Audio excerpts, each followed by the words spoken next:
Assalamualaikum, salam sejahtera. Terima kasih kerana sudi menonton. Pada kali ini saya dan Rusdi berada di Tanya Hotel Cyberjaya untuk menjalankan program Train the Trainer. Dan saya perkenalkan Rusdi juga merupakan salah seorang daripada lead trainer untuk program Train the Trainer bawah kelolaan Access Ideas Malaysia. Jadi mungkin Rusdi boleh perkenalkan diri sikit sambil-sambil kita bersarapan ni. Okay, Assalamualaikum, selamat pagi. Nama penuh saya Ahmad Rusdi bin Samsudin. Dah terlibat dalam industri training ni since 2011 lah. So apa yang saya biasa training yang biasa buat sebelum ni is mostly team building, communication, dan sekarang ni practitioner in NLP, and dapat jemputan daripada AIM sebagai salah seorang daripada lead trainer untuk TTT, asal daripada Kuching, Sarawak. So siapa-siapa yang daripada Sarawak nak buat TTT, hubungi AIM dan saya akan turun. Jangan risau, insyaAllah. Jadi mungkin untuk video ni kita just nak berkongsi satu tips atau satu main point lah. Dan untuk kali ini saya nak bertanya Rusdi, sebab Rusdi background dia nanti dia akan cerita adalah daripada PLKN. Jadi mungkin dia boleh kongsikan sedikit macam mana transition untuk jadi trainer, ya, just daripada pengalaman daripada PLKN tu, dan apabila dia masuk kepada industri latihan untuk korporat dan sebagainya, bagaimana atau apa persediaan yang mungkin boleh dilakukan. Silakan. Okey, saya dengar tentang trainer HRDF ni dari zaman jurulatih PLKN lagi. Waktu tu ramai kawan-kawan yang coach lah yang cerita pasal kalau nak buat training dekat luar better ambil HRDF. Sebab apa? Sebab dia yang accredited untuk buat as a certified trainer, macam mana nak boleh layak untuk claim and everything. So apa yang saya buat pada waktu tu is just tanya apa kelayakan. Kebetulan saya ada diploma pendidikan. So dia orang cakap kalau ada diploma pendidikan layak untuk minta exemption. So pada masa tu tak fikir panjang, bayar 180 buat permohonan exemption. Lepas 2 minggu dapat. Tapi dapat exemption tu pun tak buat apa-apalah 2 tahun. Benda tu tergantung macam tu je. Sijil exemption dapat tapi tak ada buat apa-apa. Until I got a call daripada one company training provider dekat Sabah ni, they are interested and they are willing to break even my pay dalam PLKN so that I can become their internal trainer lah. So waktu tu jiwa memang rasa nak explore training dekat luar, because to me it's not that I don't like what is happening in PLKN. The modules are superb, the training are superb. Cuma at that point I rasa what else can I do? How can I improve myself? So that was an opportunity. Waktu tu tak fikir panjang lah, tak ada simpanan 6 bulan macam orang cakap nak tukar kerja and everything. Just lompat je. So after a few years with that training provider, then I notice one thing, banyak benda dalam HRDF yang I tak tahu.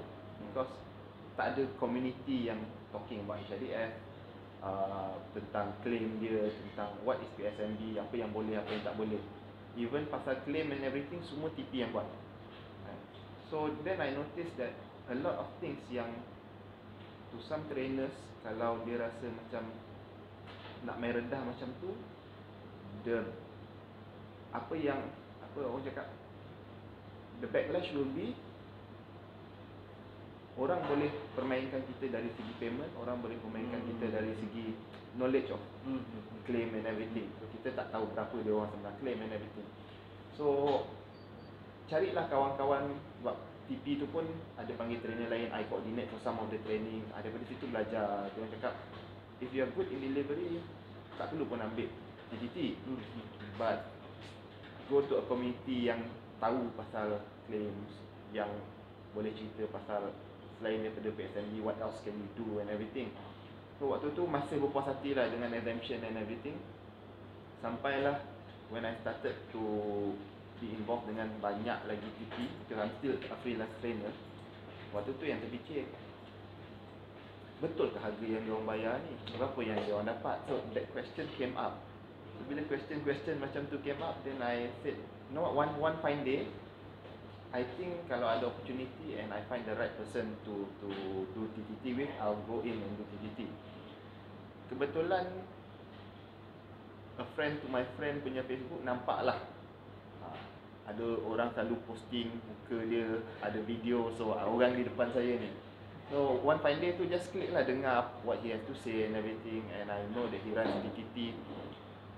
Because one of the things yang saya buat dalam PLKN dulu is I train the trainers untuk jurulatih mat negara, and I also train those who train the trainers. So it's considered a master trainer lah. So one of the passion that I have in training is actually getting people to know how to train. Then tu yang one fine day I SMS Fauzan tanya, macam mana nak jadi TTT trainer, what it takes to be a TTT trainer. Because to me, doing corporate training is fun, but how we can develop people, other people to train is another level.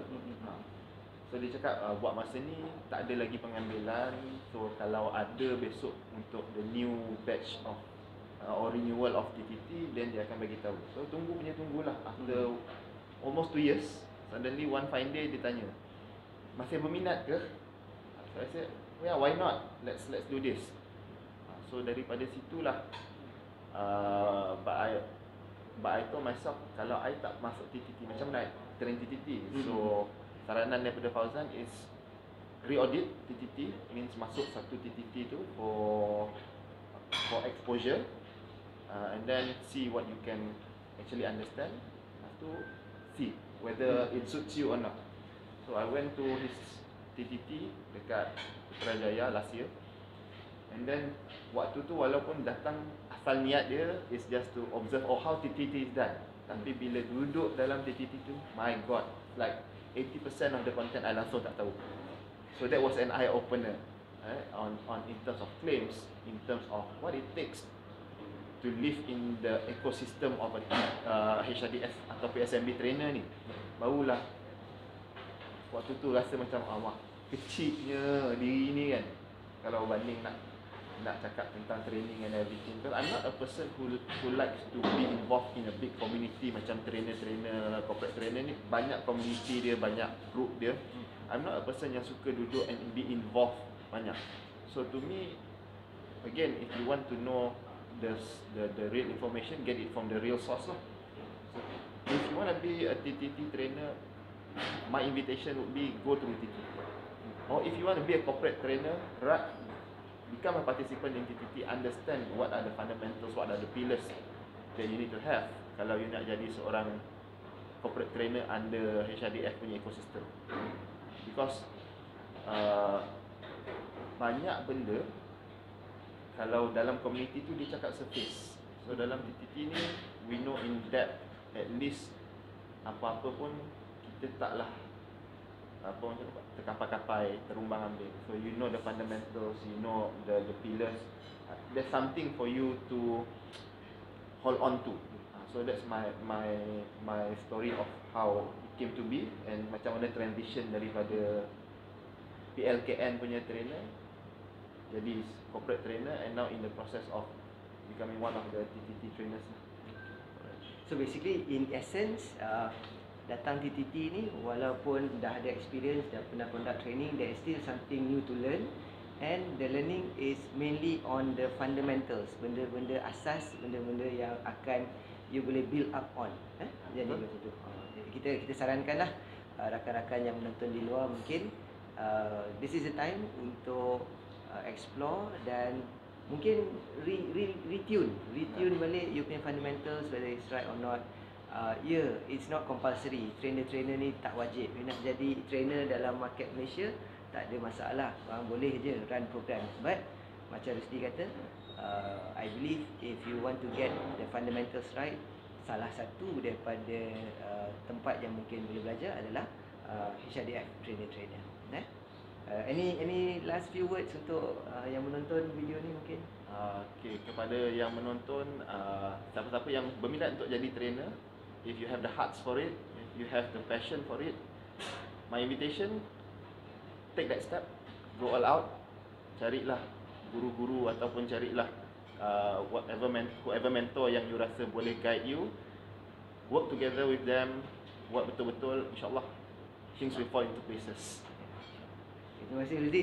Dah naik sejuk kopi ni, kita teruskan. Sekejap lagi kita akan start program. Terima kasih kerana sudi menonton. Assalamualaikum warahmatullahi wabarakatuh. Stay safe.